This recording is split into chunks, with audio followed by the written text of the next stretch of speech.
Hello, everyone, and welcome to Strike Zone with St. Paul Saints Manager George Tsamis. Strike Zone is a program that gives you, the fans, the opportunity to ask the St. Paul manager questions about the Saints, baseball, or sports in general, or just seek George's wisdom about life events that are going on out there. In this program, George provides some team updates for us. He gives us his NFL insights, and George explains that 2016 really wasn't that bad. So let's get right to Strike Zone. Right. Well, let's welcome back Manager George Tsamis for this January issue here of Strike Zone. George, welcome back. Happy New Year to you. How was your holiday season? Everything was good. Happy New Year to everybody, and it's good to be back. And I wish the off season wasn't so long. It's way too long, and especially now that the football season's over, it's going to be tough to get through these next few months. But hopefully, it flies pretty quick. Well, over the last few weeks, you've had a lot of signings and roster moves with the team, so I just thought we'd talk a little bit about what team updates you've had going on. Yeah, in the last few weeks we've had some guys. We're happy to sign back Nate Hansen, who did a really good job for us, especially after he had the baby. He was even better. But he plays a really good third base, as everybody knows, and he was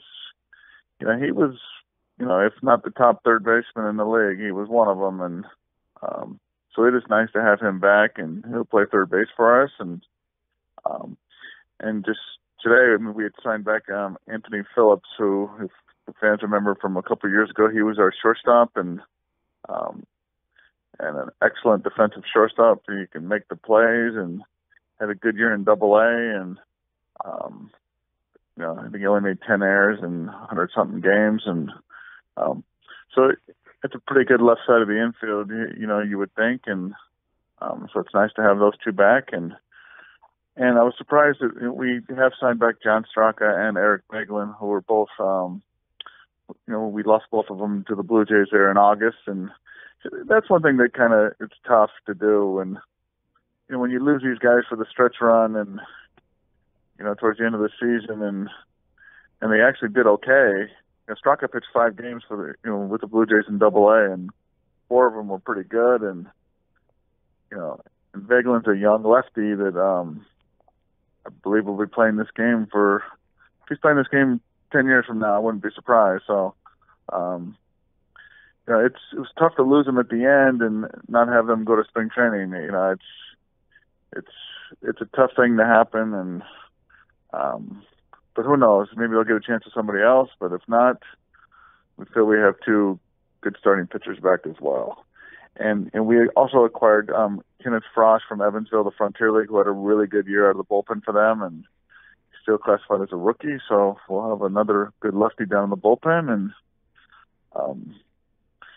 so we feel we're off to a good start. But again, I hope the off season can move along here, because it's way too long for all of us.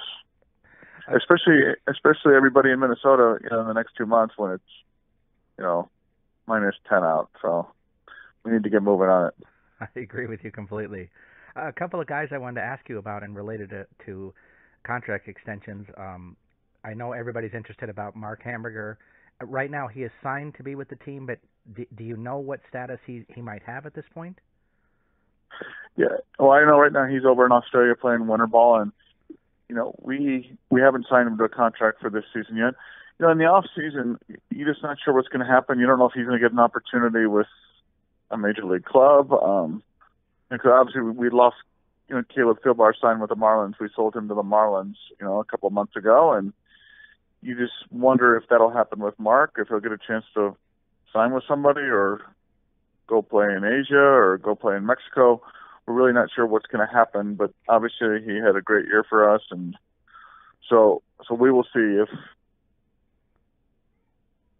go play with another major league club, and I guess we'll find that out here in the next couple months. Max Garrett was also offered a contract. The option was picked up on him. Max Garrett, the pitcher, Max Garrett, the catcher. Which one are we looking at here? Well, you know what? We'll see what happens. He has a great arm, and I would think it's going to be Max Garrett, the catcher, and we're going to have some tough decisions here once we get started here, and we'll see how the roster plays out. And I know we have a starting third baseman in Nate Hansen and Anthony Phillips at short, and then we're going to see what happens, with the other positions. And because again, you just don't know who's going to get signed by major league clubs or get a chance to go play in Mexico or somewhere else. Well, let us head to fan questions for this month. First of all, just a statement from Walter from Buffalo. He says, other than not winning the championship, you have to feel pretty good about the 2016 St. Paul Saints. Yeah, it was a good season, and just like the year before, it was a good regular season, and we did a lot of good things. And but when you don't win it, it's kind of a bummer there at the end, and it's it's been a long winter for me, and because we felt we had a good team, and we were one win away, and maybe one big hit away or one big pitch away from getting to the championship, and we lost to a really good team again, and they were good. Winnipeg had a really good team, and again, you're that close. You're one win or maybe one big hit away from doing it, and so it was a fun season, a good season, but obviously a disappointing ending. And let me put it this way to you: the Patriots having a great season, the Cowboys having a great season, and everybody probably enjoys it. Their fans probably enjoy it, but if they don't win a Super Bowl, it's got to be disappointing for them as well. So, we'll see what happens with those teams in the next month, but that's the way I feel about it. Really good regular season, but couldn't finish it off, so it was disappointing. Well, we have a couple of questions for you about Mark Hamburger. First, James from Rochester would like to know, did it surprise you that Mark Hamburger did not sign with an affiliate club after the way that he pitched last season? Yeah, he did have an opportunity with, there was one major league club that wanted him during the season, and it just didn't work out. It's something that he really enjoyed being in St. Paul, and he was really good for us. And obviously, everybody can see how popular he is there, and get to play at home and play in front of his family. So, I just don't think that the situation was perfect for him. And but maybe this off season, he'll get a chance with another major league club, and we'll find this out here over the next 2 months, and because he can for sure be pitching in AAA right now, and there's no doubt he can pitch in the big leagues as well. His stuff's good enough, and it's just a matter of him getting the opportunity and him taking advantage of it. Jerry from Owatonna, would like to ask, Mark Hamburger decided to pitch in Australia this winter, I saw. Doesn't that seem like a lot of innings to pitch after his season in St. Paul last year? Yeah, it's him. He's got that good arm, and he'll pitch 9 innings every time, and if it was up to him, and it's a good opportunity for him to go out there and pitch. But they only play on the weekends out there, I believe, so it's not like he's piling up too many innings. I believe he's had 5, 6, 7 starts, so I think it'll be okay, and as long as he's not throwing 150 pitches every time, he'll be good. And so they love him out there as well too. So he's going to have plenty of opportunities in his life if it's baseball or doing something else, because he's definitely a fan favorite. That's very true. Lisa from St. Paul asked of you, what do you think you learned from the 2016 season that you want to apply to the upcoming season? You never know what's going to happen in this, and obviously it's great to have a good season, and but again, to me, if you don't finish it off and win that championship, I don't know, I just have a tough time getting over that one, and so let's win a championship, and then I'll be a lot more enjoyable to talk to. Ryan from Minneapolis would like to know how do you feel about another Texas team in the league this year? Yeah, you know what? I know it's a new stadium there, I believe, and near Dallas, so I'm good with it. And I know we've lost a couple teams, and that's okay because they weren't, they weren't in the best places to play. But I heard this is a brand new stadium in Cleveland and close to Dallas, and we get to fly down there, so it'll be good. And I like the schedule this year, and the travel will be better, and so it's. Obviously in our division, we're in a tough division, and good teams. And Sioux Falls has a new manager now, and Mike Meyer, who used to play for us in St. Paul, and he'll do a really good job, and he'll put together a really good team there. And obviously Winnipeg had the real good season, and Fargo's always tough too. And so I love playing the games in our division, but it's nice to go down to a couple different places, and especially if it's a new stadium. So you guys get to fly to Texas instead of that long bus ride down there. Yes, we do. Oh. This time it just worked out that way, and flying into Dallas, and it's all good. So it'll be good. That's one thing for a lot of teams, and for every team. Travel is tough at times. Travel in the minor leagues is tough, especially when you're rolling in at 5, 6, 7, 8 in the morning, and if they're traveling all night, and you got to play that night, and it's tough on the guys, and so it's nice to get the chance this time to fly down there. Pat from Egan asks of you, how do you feel about the guy who replaced you in New Jersey now joining the American Association against you? Yeah, he's a really good guy. He's a really, really good friend of mine, and he's done a really good job in New Jersey, and I think he'll put together a really good team in Kansas City, and that's a beautiful place as well, and I'm very happy for him, and it's good to have good guys in the league, and he's definitely one of them. I would actually think this season, because of some of the managerial moves, this might be the best group of managers the league has had in quite some time, if at all. Yeah, there's some good ones, and again, I think the league is really good too. It's nicer to get some of the a new stadium in the league and some nicer places, and so as long as that keeps happening, and it'd be nice if we got another team up in the north somewhere to help out with the travel, but we'll see what happens with that over the next couple of years. Little Major League Baseball for you. John from Chanhassen asks, what were your thoughts about the Epic World Series? Yeah, that was pretty exciting, huh? I wonder if Chapman's arm fell off with the Cubs, but now he's no longer with the Cubs. But that was pretty exciting, and it's good to have that, and it's good for baseball, and the Cubs got it done, and their fans are going crazy. It's been so long, and so it was nice. And Cleveland too. I bet you the average guy couldn't name 3 starting position players for Cleveland, and they're in the World Series, and they were 1 win away, and so it was nice and exciting, and it's good to have exciting games like that. Luke from Brooklyn Center asks you. He says the Cubs signed Hayward the year before. This offseason, the Cardinals signed Fowler. Is there a certain satisfaction in signing players away from a heated rival? Yeah, I think we've talked about it over the year. That's one thing that I hate when they keep changing teams, and you don't know who's on what team, and but I guess whatever fits best for your team is what you go after, and it just doesn't seem right to me that a guy on the Yankees plays for the Red Sox and the Cubs. You know what I mean? It's just something that it's tough for me to see guys doing that with the Cardinals, and it's just not a fan of the guys switching teams so much. But I know that's the way the game works. That's like Brett Favre on the Vikings. It just doesn't seem right, I actually agree with you. You get used to a certain player, it just seems to fit in a uniform, and then to watch him in some other uniform, especially a heated rival, just doesn't look right. Yeah, it doesn't look great, but then again, Brett Favre was great for the Vikings that one year. Well, that was great, but again, it just, I don't know, this is my personal opinion, it just doesn't seem right to me. So. Ed from Winona asks of you, he says, isn't everyone a little too excited about Tim Tebow hitting a home run in the Instructional League? You know what? I really hope it worked out for him. Everybody's saying he won't be able to do it and blah, blah, this. And you know what? And, Tebow took a job away from a young guy. Well, you know what? How do you know that? What if Tebow goes into spring training and does really well and makes a team? And I really hope he does well, because it is tough it's tough.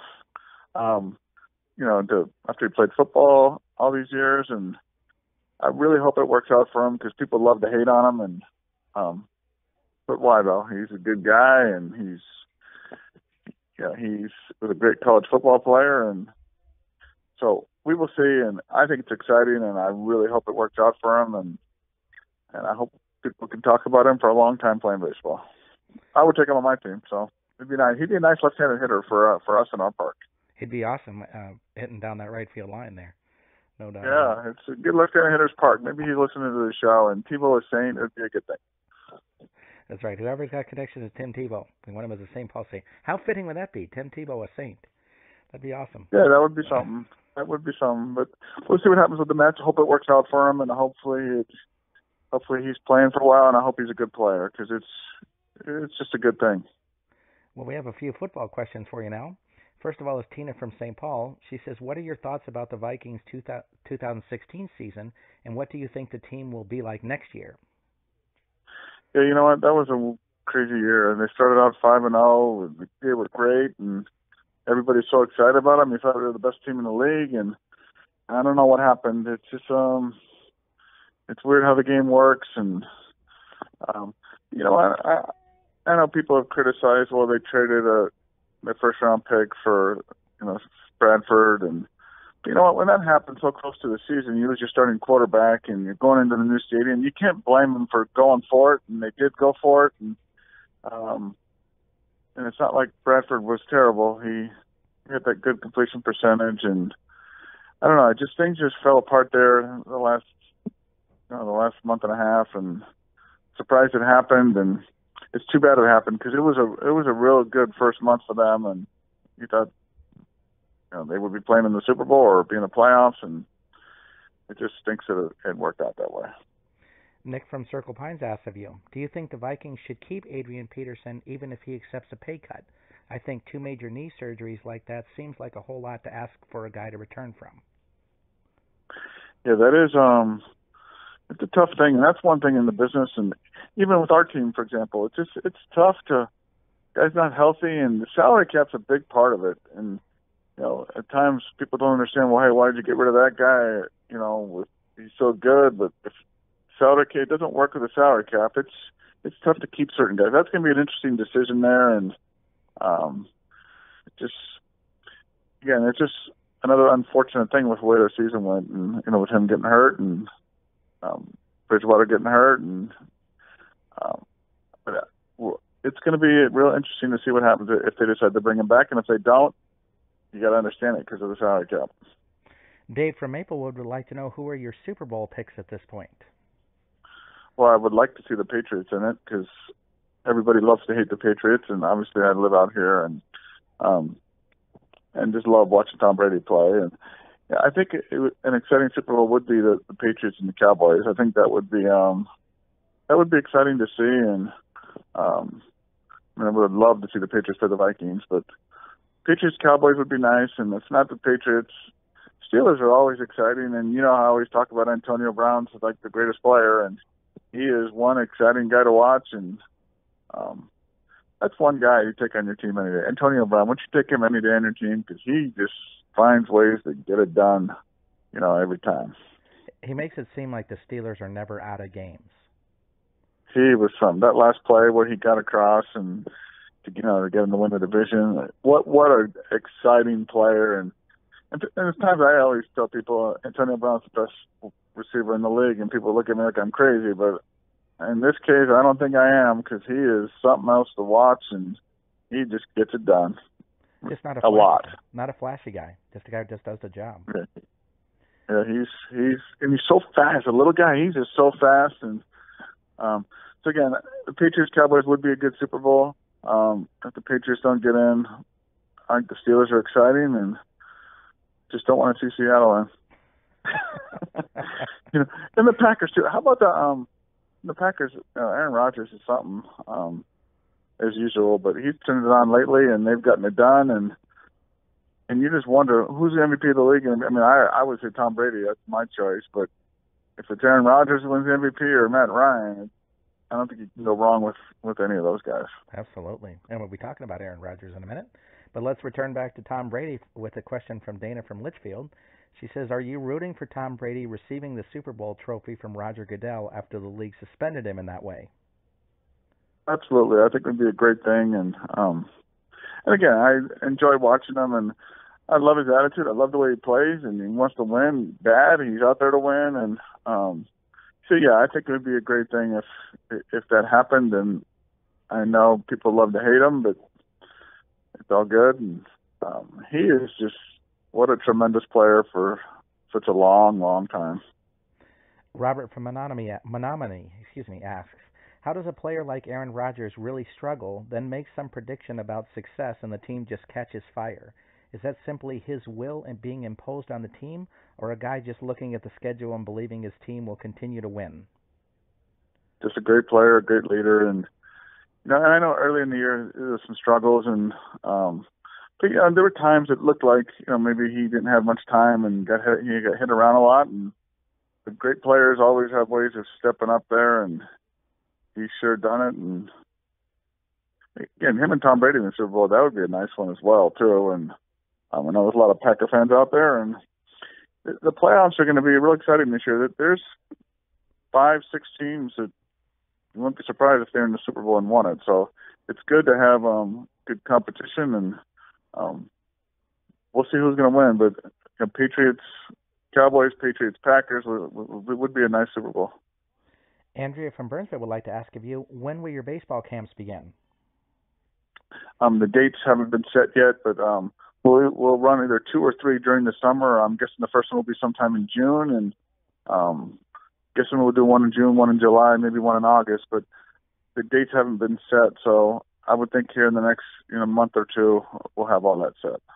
And just for fans to know out there, because I think we've been asked this before, but just to kind of reiterate, if girls are interested in softball, they're still welcome to the camp. Is that right? Absolutely, yes. We've had girls over the years, and absolutely, and they enjoy it, and they kids really enjoy the camps, and to be able to do it in that stadium outside there it's a great thing, and obviously they enjoy it because they keep coming back. Our last question for the show is a person wanted to know, do you ever look back at the stuff that happened in 2016 and ask yourself, what happened? Yeah, absolutely. It's, again, a good season, and real good season. The last 2 years we've been right up there with, the best record in the league, and then again, just to fall short in the playoffs to good teams, it's tough to take, and I ask that every day, but Winnipeg's team, they were very good, and they got done at the right time, and they had some good pitchers. Their pitchers did a good job on us, and their lineup, really good lineup. They had 5 guys on their team could probably hit third on anybody's team, and again, we were 1 win away, and just couldn't get that last win, and it's a disappointing ending, but this year we got to get going again, and you just got to move on, and hopefully to get to the championship and win it this upcoming season. Well, thanks for joining us this month, George. Okay, thank you so much, and we'll talk soon, okay? We want to thank Manager George Tsamis for joining us on Strike Zone. If you have your own questions you'd like to ask the St. Paul Saints manager, please send them to us at georgetsamis@minorleaguesportsupport.com. That's George Tsamis at minorleaguesportsupport.com. I'm Rob Pannier, the managing editor of the Minor League Sports Report, and we'll see you next time on Strike Zone.